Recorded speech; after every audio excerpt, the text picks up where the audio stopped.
Wie nimmst du diese Zeit jetzt hier aktuell so wahr? Was nimmst du wahr, wenn du dich jetzt in diesen Moment hineinfühlst? Was kommen dir da für Bilder oder für Emotionen? Also ich denke mir, es hat viel damit zu tun, wie sich das Kollektiv entscheidet, weil so die Zukunft, die ist ja nicht irgendwie jede Woche oder jeden Monat oder jeden Tag festgeschrieben. Also es gibt ja vieles, was sehr veränderbar ist und unter anderem auch sehr mit uns Menschen zu tun hat und wie wir mit Dingen umgehen und was wir alles erkennen. Und auch dieser Übergang, wo die Erde drin ist und wo wir Menschen mit drin sind, wie dieser Übergang ist und wie harmonisch der ist oder wie chaotisch, das hat ja vieles mit uns zu tun. Also wir können das wirklich mit beeinflussen und wenn vieles an die Oberfläche kommt und wir im Kollektiv auch daraus lernen und ähm, uns bewusster werden, dann ist das ja auch sehr gut für die Zukunft, weil wir einfach schon Dinge erkennen. Hm. Ja, du hast ein schönes Zitat auf deiner Webseite. Ich habe mich in die Menschheit verliebt. Also, das ist fantastisch. Du bist hier und willst das Licht verbreiten. Und jetzt ist so ein schwieriger Punkt, der sehr schwer zu verstehen ist, dass auf einer Ebene hat sich's gelöst, energetisch, aber hier auf der Erde zieht's nach. Und also das heißt, wir sind zeitverzögert. Es soll Mhm. sich auflösen, wissen aber nicht wann. Ob wir es miterleben, wie viel Chaos noch kommt. Also siehst du, dass wir schon an einem Höhepunkt sind oder denkst du, wenn du dir so reinfühlst in die ganze Kollektivität gerade, da muss einfach noch mehr ans Tageslicht kommen, damit wirklicher Wandel sich vollzieht? Also ich denke mir schon, dass noch mehr nach oben kommt und der Wandel, ich weiß ja auch nicht im Detail, wie der ablaufen wird, aber ich finde halt das Wichtige, dass wie jeder Mensch so in seinem Rahmen, wie es ihm möglich ist, auch das tut, was er kann, um etwas zu verändern. Also dass man wie nicht einfach nur da sitzt und denkt, ja, irgendwann, da kommt dann jemand und da macht er das gut und weißt du, so die ganze Verantwortung irgendwohin abgibt, Hm. weil, also erstens wissen wir das ja gar nicht, ob da irgendwie mal jemand kommt und zum anderen, ja, passt das ja einfach wie gar nicht so ganz, weil jeder von uns hat ja einen Grund, warum er hier ist und hat ja einen Einfluss auf seine Umgebung und das können wir ja auch nutzen und unsere Schöpferkraft da nutzen und nicht so vollständig auslagern. Das finde ich einfach wichtig so im ganzen Prozess, dass man wie dieses Gleichgewicht hat zwischen, was ist wirklich größer als man selbst und ähm, hat wie damit zu tun, dass was von außen noch kommen muss und wo können wir wirklich selber was tun. Das ist ein sehr, sehr wichtiger Punkt.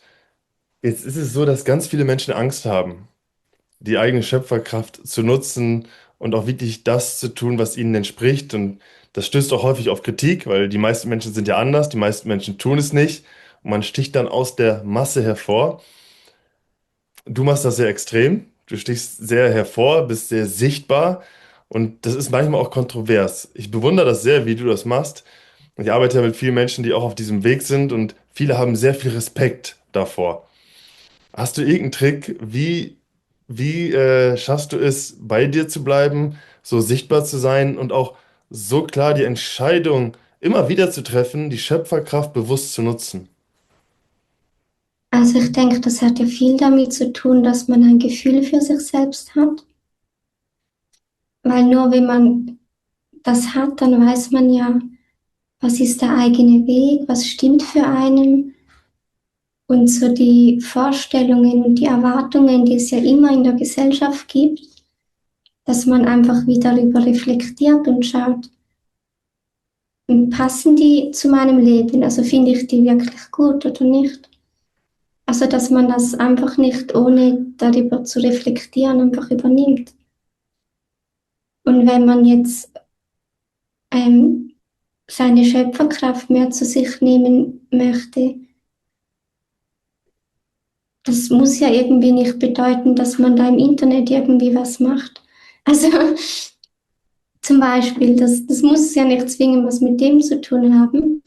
Ähm, Es geht ja mehr darum, dass man, wenn man weiß, was man möchte oder wenn man was im Leben hat, wo man etwas verändern möchte, dass man sich wie überlegt, was kann man selber da tun, als einfach zu sagen, ja, das ist so, weil mein Nachbar, der ist doof oder der Chef, der ist irgendwie komisch und darum ist es jetzt so, sondern dass man schaut, was kann man selber daran ändern.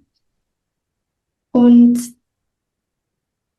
wenn wir unsere Schöpferkraft nutzen, dann hat das ja wie so drei Aspekte.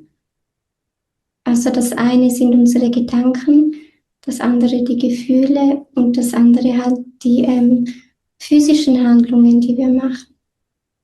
Und nur wenn so die drei so ganz zusammenpassen, ähm, dann geht wie unsere ganze Schöpferkraft eben in diese eine Richtung. Und wenn nur irgendwie zwei oder eines zusammenpasst, dann verteilt es sich halt automatisch mehr. Hm. Und meistens ist das ja auch ein Prozess. Also manchmal hat man einfach nicht von Anfang an alle drei zusammen. Hm. Und dann fängt man halt mit dem an, was man hat und lässt sich der Zeit, dass der Rest dann nachkommt. Also man muss ja nicht diesen Druck haben, das muss jetzt morgen alles so passen, weil Menschen einfach auch sehr komplex sind und ähm, muss man ja alles irgendwie mit einberechnen. Aber nur schon die Ausrichtung, dass man weiß, wo man hin möchte und dass man einfach das da hineingibt, was einem möglich ist, auch wenn das bei jedem ja anders aussieht und äh, jeder Mensch ja auch eine eigene Art hat, was für ihn stimmt und was sein Weg ist und wie er überhaupt sein Licht mit anderen teilt. Also das muss ja wie auch jeder selber rausfinden, was zu einem passt. Und was unser eigener Weg ist und warum wir hier sind, das fühlen wir ja auch bei den Dingen, wo wir merken, da ist unser Herz dabei, wo wir Freude daran haben. Das ist so ein inneres Gefühl. Ähm, ja, das geht dann wie mehr übers Gefühl als einfach so von der Logik her. Und bei manchen Menschen braucht das auch seine Zeit, bis das überhaupt wieder im Bewusstsein ist. Gerade wenn man das irgendwie aberzogen bekommen hat. Und dass man halt auch ein Vertrauen zu dem hat. Und das ist ja manchmal auch nicht immer sofort da. Ähm, aber dass man, wie wenn man sagt, man vertraut dem und man gibt dem eine Chance, dann kann es auch noch mehr ins Bewusstsein kommen, weil man es nicht sofort runterdrückt. Und ich finde, der erste Schritt ist ja schon, dass man merkt, da gibt es noch mehr. Also, dass man sich überhaupt für das öffnet. Oder manche Menschen, die haben auch schon eine Verbindung zu ihrer Intuition und haben das einfach nie als Intuition eingeordnet und dann vielleicht auch darum gar nicht immer beachtet, weil sie denken, ja, wird nicht so wichtig sein.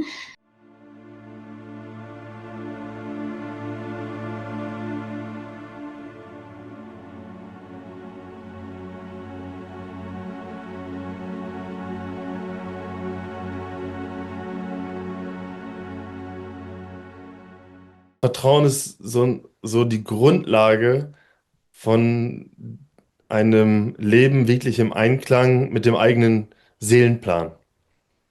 Und viele vertrauen dem nicht und sind in so einer Sicherheit, vielleicht in der Matrix, irgendwie auf einer Seite gefangen, aber können diesen Sprung nicht wagen. Mhm.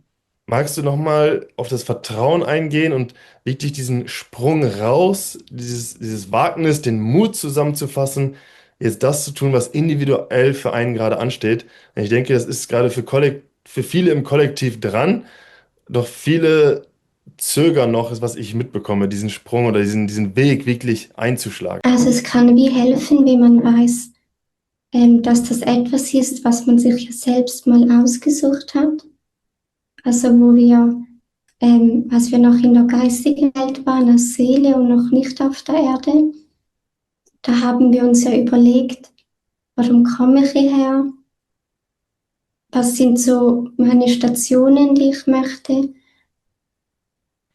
Also da ist ein Plan dahinter, das ist nicht einfach nur Zufall. Und das kann ja auch schon helfen, wenn man weiß, man hat da eine Führung. Und dass man sich halt auch Zeit lässt. Und wenn man zum Beispiel Ängste hat, dass man sich fragt, ja, woher kommt diese Angst überhaupt? Weil viele Ängste, die haben eigentlich gar nichts mit der aktuellen Realität zu tun, sondern sind ja oft Ängste aus der Vergangenheit oder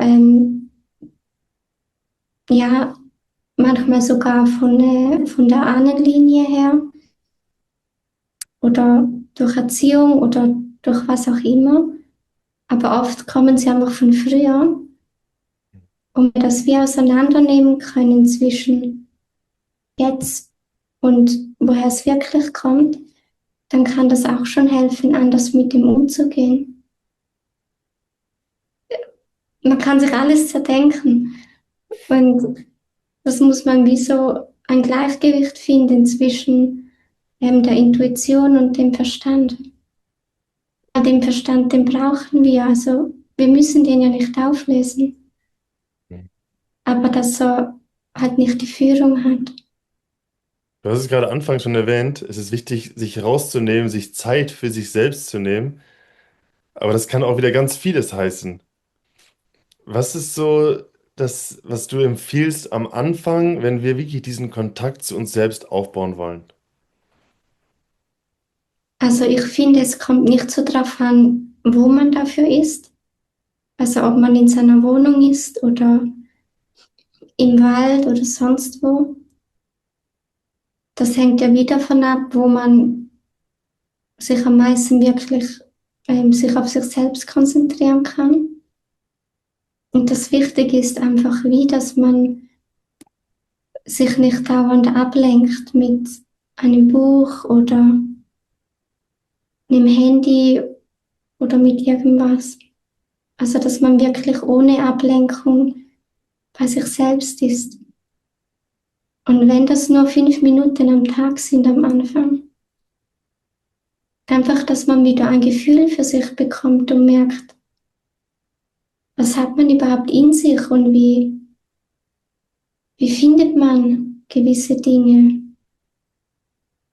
Da sind wir so im Moment und sind im Vertrauen. Ich habe das auch so schön von Omar Mikhail Ivanov gelesen, der sagte, und das hat Jesus ja auch gesagt, wir brauchen einfach den heutigen Moment im vollen Bewusstsein leben, im vollen Vertrauen und genau das machen, was jetzt dran ist und automatisch wird sich die Zukunft zum Besten wenden. Ja, genau, ja. Es ist eine wunderbare, einfache Sache. Unser Verstand will uns da aber häufig einen Strich durch die Rechnung machen, weil er will zu viel an, was du gesagt hast, da wird häufig zu viel durchdacht und Mhm. dann ist man gar nicht mehr so im Moment und verpasst irgendwie vielleicht die Energie oder diese besondere Schwingung.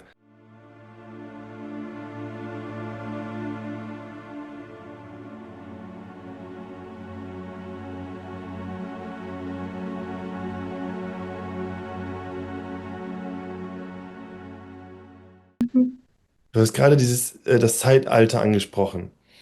Was würdest du sagen, ist das Besondere? Das ist ja etwas, was uns jetzt alle eint, die jetzt hier sind. Wir sind in diesem Zeitalter inkarniert. Was ist das Besondere in, in diesem Zeitalter, aber aus geistiger Sicht? Also wenn wir uns jetzt vorstellen, wir sind alle da in der geistigen Dimension und überlegen uns, okay, wir gehen jetzt alle genau jetzt hier hin. Wir sind jetzt in diesem besonderen Zeitraum um 2026 hier auf der Erde, bewusst, ausgewachsen, haben das Potenzial, auf unsere Schöpferkraft zuzugreifen. Was ist diese Zeitalter gegen andere gestellt? Also in der heutigen Zeit kann man ja vieles schneller lösen als früher. Es ist ja viel mehr Bewusstsein auf der Erde verglichen mit früher. Es kommt auch darauf an, mit was man vergleicht, weil wenn man ganz, ganz weit zurückgeht, dann gab es ja auch schon mehr Bewusstsein auf der Erde als heute. Aber weißt du, irgendwie vor 500 Jahren, wenn man es da vergleicht, es hat heute viel mehr Bewusstsein da, viel mehr Licht da. Und die Erde, die ist ja auch in einem Aufstiegsprozess. Und weil sie als Planet das mitmacht, haben wir halt auch die Möglichkeit, dass wir das mit unserem physischen Körper mitmachen. Und früher war das so gewesen, dass so dieser Aufstiegsprozess nur mit dem Bewusstsein war, also dass der Körper da nicht mitging. Und das ist ja schon ein großer Unterschied. Aber natürlich kann es auch turbulenter sein, also man sieht es ja auf der Welt, einfach weil viel mehr in kurzer Zeit passiert. Also es ist viel ja, intensiver und das kann es natürlich auf beide Seiten sein.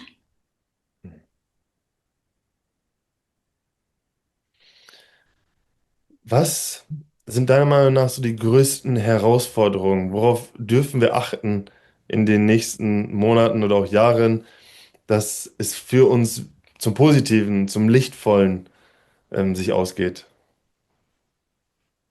Also ich finde, es gibt ja sicher vieles, aber etwas, was schon wichtig ist, dass wir einfach diese Liebe, dass das ist, was uns ja miteinander verbindet. Weil wir sind ja alle so unterschiedlich und solange das ja niemandem schadet, ist das ja auch komplett okay. Aber diese Liebe, das ist das, was uns miteinander verbindet, trotz diesen Unterschieden. Und eigentlich wäre das ja toll, wenn es was ganz Selbstverständliches wäre, was einfach jeder hat und jeder so miteinander umgeht. Aber wenn man sich halt so die Welt anschaut, dann gehen die wenigsten so miteinander um. Also nicht nur im Großen, sondern nur schon im Kleinen, dass die Menschen ja nur schon teilweise nicht respektvoll miteinander umgehen können, weil irgendeiner eine andere Meinung hat. Also da fängt es ja schon an. Ähm, Weil wir sind ja eigentlich eine große Menschheit. Wir sind ja nicht irgendwie 10 Menschheiten, die sich diesen Planeten teilen. Aber irgendwie, ja, hat das die Menschheit an sich ziemlich vergessen und verhalten so, dass sie sich selbst bekämpft. Und das ist schon ein großer Schritt, wenn die Menschen halt merken, es gibt etwas, was uns miteinander verbindet, trotz diesen Unterschieden. Und es ist ja auch ein Zeichen von emotionaler Reife, dass wir miteinander klarkommen, auch wenn wir verschieden sind, solange das ja niemandem schadet.